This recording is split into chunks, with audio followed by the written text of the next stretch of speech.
Hey guys, Rick Stone here from Stoney Acres Gardening. Welcome to my channel. Today we are going to be talking about the 10 best food storage crops for you to grow in your garden. Now, of course, these are my opinion, so I'm always open to criticism. So if you have a different opinion about any of the crops that I put on the list, let me know in the comments below. I'm happy to talk about it. The other thing that I wanted to make sure that I mention is I just released an ebook on this very same topic. So we have an ebook that just came out, goes through all 10 of these. We talk about how much you should be growing for each person in your family and how you're going to actually be preserving them. So if you'd like to sign up for that ebook, it's free, and there's a link down in the description of the video that you can click on to go check that out. Okay, so let's get started with the list. And the very first vegetable on the list is tomatoes. So tomatoes are not what we would consider like a high calorie, like super food value crop, but what they don't have in calories, they replace with just the variety that you can use them for in your cooking. They're relatively easy to preserve. You only need a water bath can them, and you can make them into whole. You can chop them, you can crush them, you can juice them, you can turn them into sauce, and you can turn them into salsa. And that just makes tomatoes so versatile as a food storage crop, because you'll be able to use them in so many other cooking dishes and to accent things that you might be needing if you're ever in a situation where you need to be using that food storage. So a great crop for just kind of overall versatility and use. Next on our list is green beans. Now, green beans are kind of just there. I watched a show recently where somebody said, "Do you like green beans?" And they're like, "Well, I don't dislike them."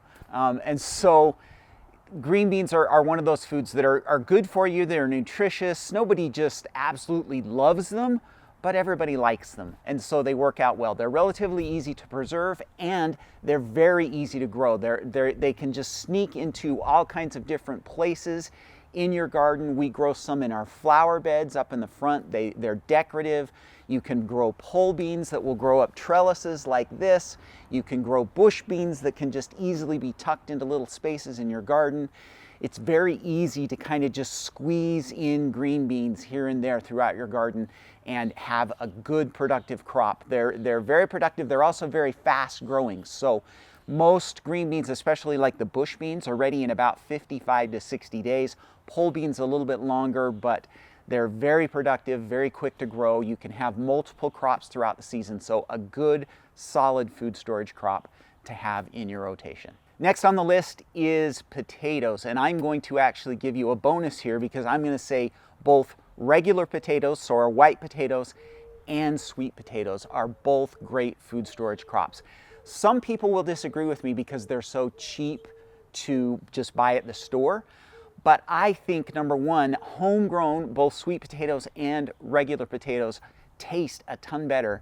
And then the other advantage that you have from both of them is if you learn how to grow them effectively in your home garden, you can actually save those seed potatoes and continue the whole process without having to have an outside input. So you're able to, grow your own seed potatoes from year after year and have that process. If you ever are in an emergency situation or a situation where you can't afford to go out and buy seed potatoes, you can actually use those. Now, potatoes are of course really versatile in our cooking. Mashed potatoes, cooked potatoes, fries, all of those kind of things are going to be very, very good. They're nutritious and they're loaded with calories, which a lot of people think, oh, that's a bad thing, but it's not. When we're in a situation where we're trying to provide a lot of food for our family, we want those calories. And so potatoes are going to provide a lot of calories. Both sweet potatoes and regular potatoes are going to provide just a ton of calories, and they store for a long time fresh. They're easy to take care of. They're easy to store. We're still eating sweet potatoes that we grew last season, and it's May now. So it's just a good crop to learn how to grow and to get into your rotation. We actually dedicate about a third of our garden space in total to either white potatoes or sweet potatoes. So potatoes are a must-have if you're going to want to be self-sufficient at all in your garden.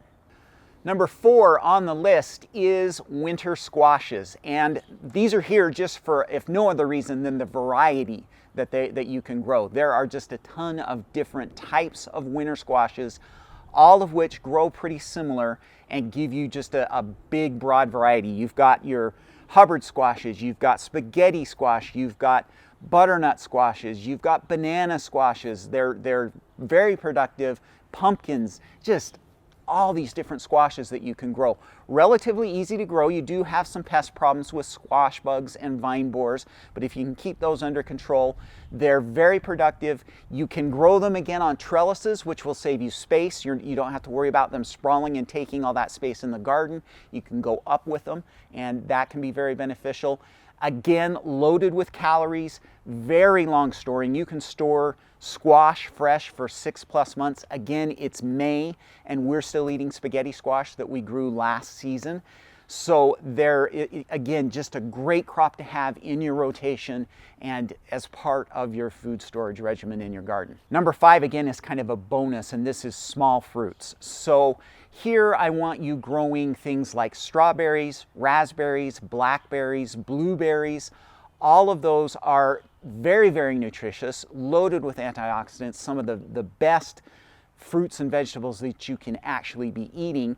Relatively easy to grow. Most of those are fairly easy to grow. For us here in Utah, we can't grow blueberries, unfortunately, but all of the other berries we're able to grow, and they do really well. They're pretty easy to preserve. They can give you multiple crops throughout the season and can be very productive, and then they add that sweetness and that flavor to your food storage and give you something that you're able to, make desserts out of and have for spreads and jams and things like that. And so small fruits, all of those different varieties, are something that you ought to be growing as a food storage crop. Number 6 is one that you're going to have to hang with me for a minute on, okay? It is popcorn. I know, what? Popcorn? The movie treat? Yes, but there's a specific reason. Of course, popcorn is great to grow for a treat, to actually pop. But popcorn is one of the easiest grain crops that a home gardener can grow. So if you're looking to have some grains, popcorn is going to be so much easier for you to grow and produce than things like wheat and, barley and oats. You're going to have a much harder time and need a lot more space. Popcorn is going to be able to give you a good grain crop because you can take that popcorn and grind it into meal and use it for cornmeal.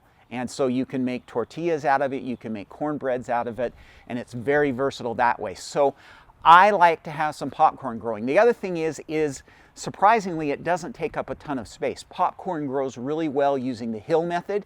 If you'd like to learn more about the hill method, there's a link to a video that I did on it right here.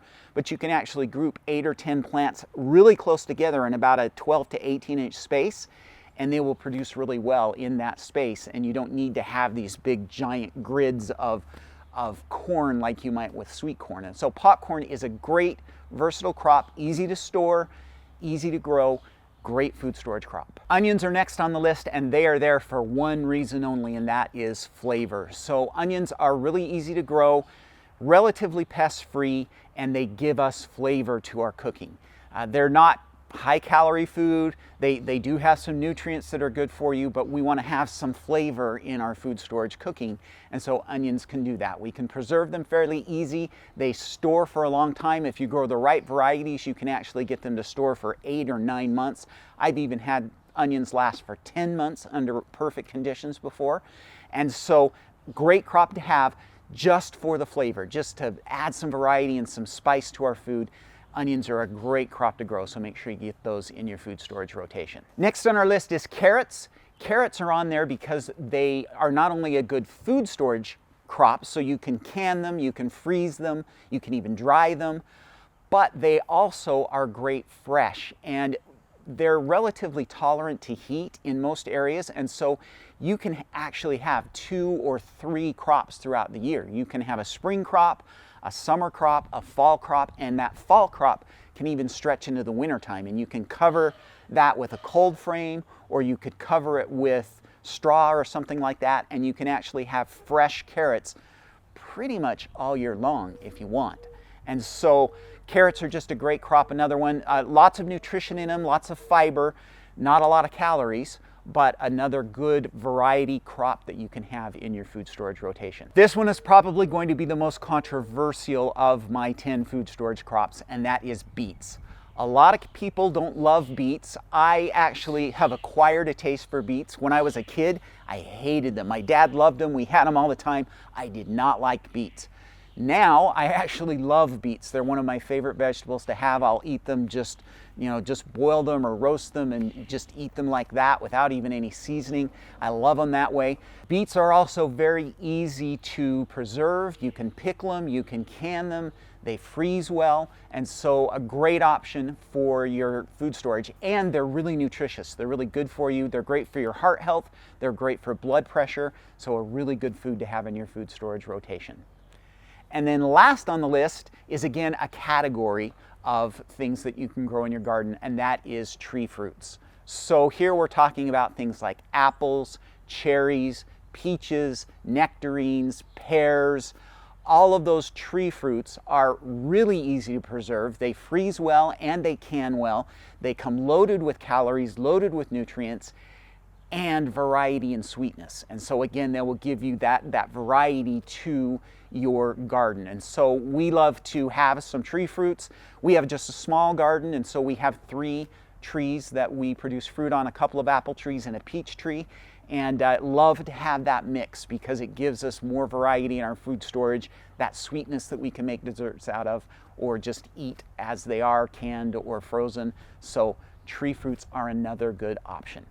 So there you go. That is the 10 best food storage crops for you to grow in your garden, according to me.